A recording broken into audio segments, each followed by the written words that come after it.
Picture this, working over 12 hours, enrolled in school, raising 4 kids, and coming home expecting a quiet house, dinner ready maybe, a hot bubble bath, and maybe a glass of decadent juice.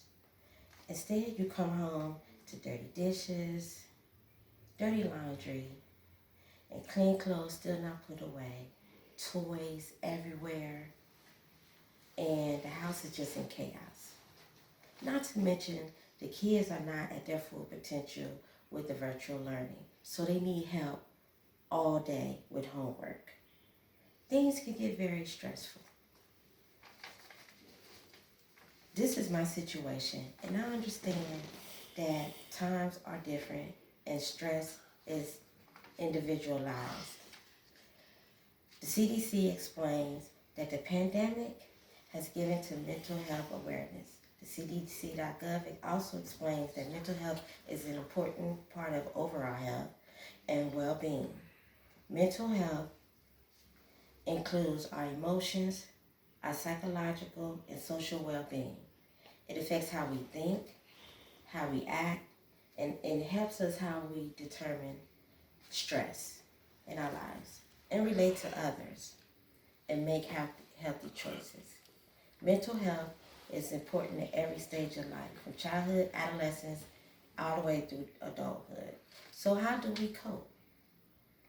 I'm here to inform you of the different ways that I've learned to cope with stress during the pandemic times.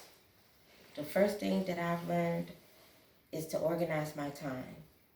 I know that in life things can happen unexpectedly, and there's a lot of things that are not under our control.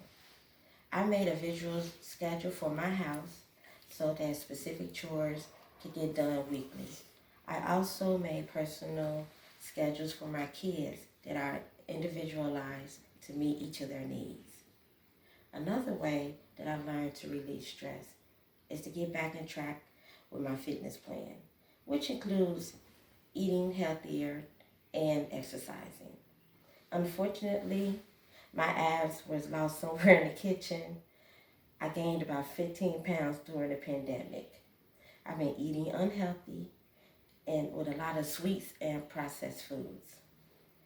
I have been also playing with quick diet plans that were somewhat unsuccessful. The cabbage soup diet did not work. And the keto diet was very good, but I did not lose any weight.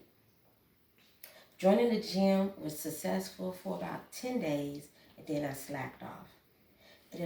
Stress allowed me to not give the strength to put forth any effort to being consistent and with working out. The pandemic made me lazy.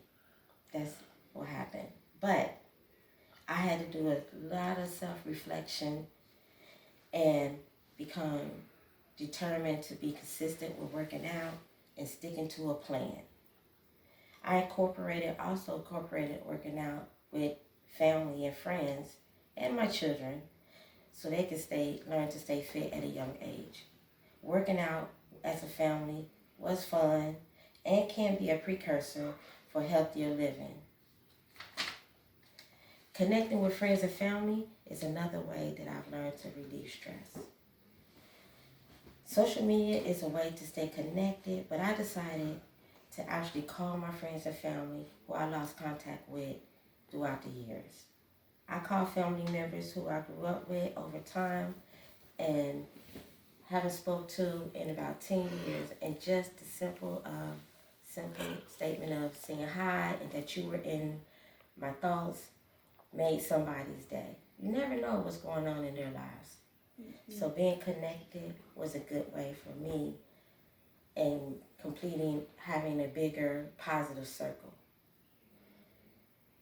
Michelle Obama gave insight on how she combated stress by doing the same thing. She said, quote unquote, "For me, my spirit is lifted when I'm feeling healthy, when I'm surrounded by good people. So I reach out. I reach out to my family and to my friends.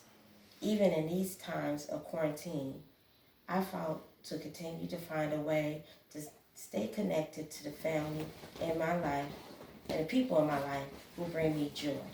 It's the small things. Hans Selye, an Australian endocrinologist known for his studies for the effects of stress on the human body, says that it's not the stress that kills us, it's our reaction to it. In 1936, he defined stress as a non-specific response of the body to any demand of change. The pandemic has demanded a lot of change worldwide. The changes I made during the pandemic, such as developing a daily routine for me and my family, being consistent with healthy living and exercising, and making healthy choices for my mental stability is now my new normal. My goal now is to be intentional with being happy, living a stress-free life, and choosing a healthier lifestyle. Thank you.